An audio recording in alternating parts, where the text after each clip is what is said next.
यदि किसी पर एट्रोसिटी होती है, दलित उत्पीड़न होता है, क्या वो जाति के आधार पर होती है या आर्थिक के आधार पर होती है? ये आरक्षण जो है ये आर्थिक मुद्दा नहीं है, ये जातिगत मुद्दा है। और जब तक जाति नहीं जाती है तब तक आरक्षण मौजूद रहना चाहिए। देखिए, मैं दूसरों को तो क्या कहूँ, मैं अपने समाज से ही विनती करूंगी कि वो जागरूक बने, शिक्षित बने। वो आरक्षण खत्म करना चाहते हैं तो सबसे पहले आप जातिवाद खत्म कीजिए। हम आर्थिक आरक्षण के लिए समर्थन करने के लिए तैयार हैं। आज भी हम कहीं कुछ जगहों पर जाते हैं किराए पर कमरे लेने के लिए, तो सबसे पहले हमारी जाति पूछी जाती है। नमस्कार, नैतिक न्यूज़ देख रहे हैं आप और आपके साथ मैं हूं नवदीप शर्मा। आज हम मौजूद हैं नोएडा में, जहां पर ये बाबा साहब का एक पार्क बना हुआ है। बाबा साहब की यहाँ पर मूर्ति भी स्थापित की गई है और यहीं पर अभी कुछ टाइम पहले आकाश आनंद भी यहाँ पर पहुँचे और मायावती जी की यहाँ पर रैली भी होनी थी। और ये सब जो है यहाँ पर बड़ी संख्या में इसके उपलक्ष्य में यहाँ पर लोग भी पहुँचे। जी भैया, आपका क्या नाम है? जी, मेरा नाम रंजीत कुमार गौतम है जी, जनपद शाहजहाँपुर, उत्तर प्रदेश से।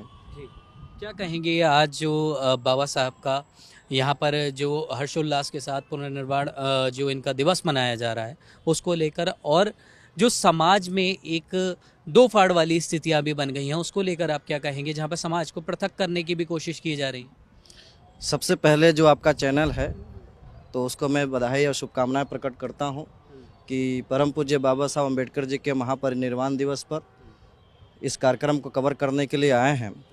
जो अभी आपने बताया है कि समाज में जो दो फाड़ हो रहे हैं या जो समाज में विघटन उत्पन्न हो रहा है, तो सबसे पहले बाबा साहब अम्बेडकर को मैं श्रद्धांजलि देते हुए मैं उन्हीं की बात में कहना चाहता हूं कि यदि आप आदर्श समाज की स्थापना करना चाहते हैं तो आदर्श समाज की स्थापना करने के लिए हमसे सबसे पहले समता, स्वतंत्रता और बंधुता।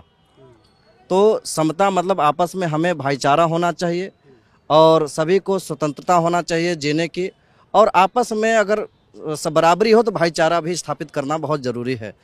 अगर हमें आपस में भाईचारा नहीं रहेगी तो निश्चित रूप से सामाजिक विघटन उत्पन्न होगा। कि बाबा साहब अम्बेडकर कहते हैं यदि हम कास्ट सिस्टम को ख़त्म करने के लिए हमें अंतर्जातीय विवाह और इंटरडाइनिंग करना होगा, तो इससे हम सामाजिक समानता को स्थापित करेंगे और जाति व्यवस्था को ख़त्म करने में हमें अपने बल मिलेगा। मैं आज के मौके पे बाबा साहब अम्बेडकर के महापरिनिर्वाण दिवस के मौके पे यही कहना चाहता हूँ, यदि हमें बाबा साहब अम्बेडकर के सपनों को साकार करना है, भारत को सशक्त, मजबूत, विकसित और संगठित राष्ट्र बनाना है, अखंड भारत का निर्माण करना है, तो हमें आपसी मतभेदों को दूर करते हुए, जो हमारे अंदर किसी प्रकार के जातीय वैमनस्य है उसको नष्ट करते हुए, बाबा साहब अम्बेडकर से प्रेरणा लेते हुए समतामूलक समाज की स्थापना करना होगा। इसी में समाज का, राष्ट्र का भला है, इसी में लोक कल्याण है, और यही बाबा साहब अम्बेडकर की सच्ची श्रद्धांजलि होगी।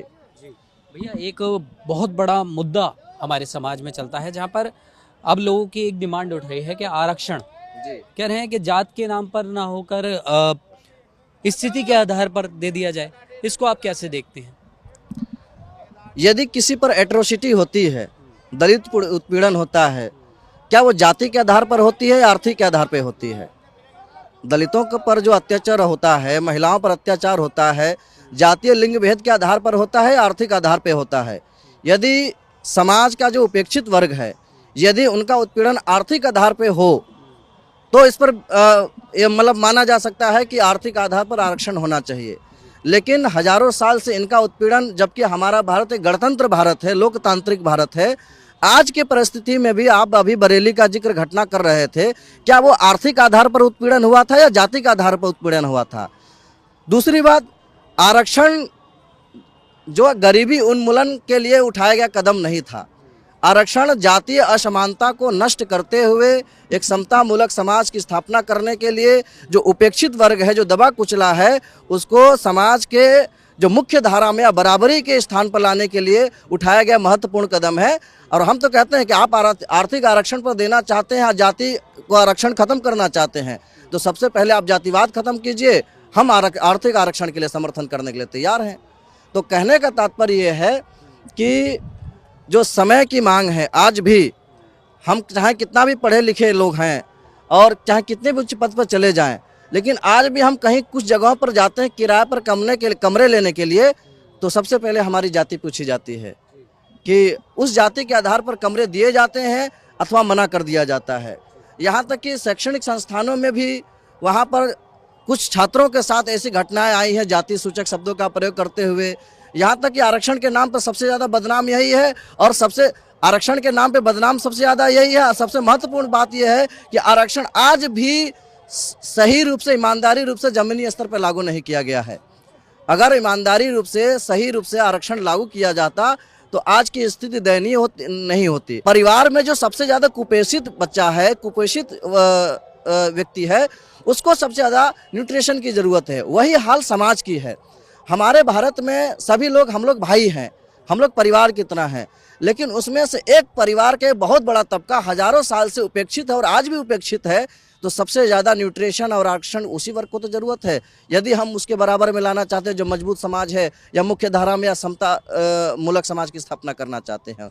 इसलिए वर्तमान समय में, और जब तक कास्ट सिस्टम रहेगा, जब तक कास्ट सिस्टम के आधार पर एट्रोसिटी रहेगी, तब तक जो है सामाजिक, इसको जाति आधार पर आरक्षण मत कहिए, इसको सामाजिक पिछड़ेपन के आधार पर आरक्षण कहे तो ज़्यादा बेहतर होगा।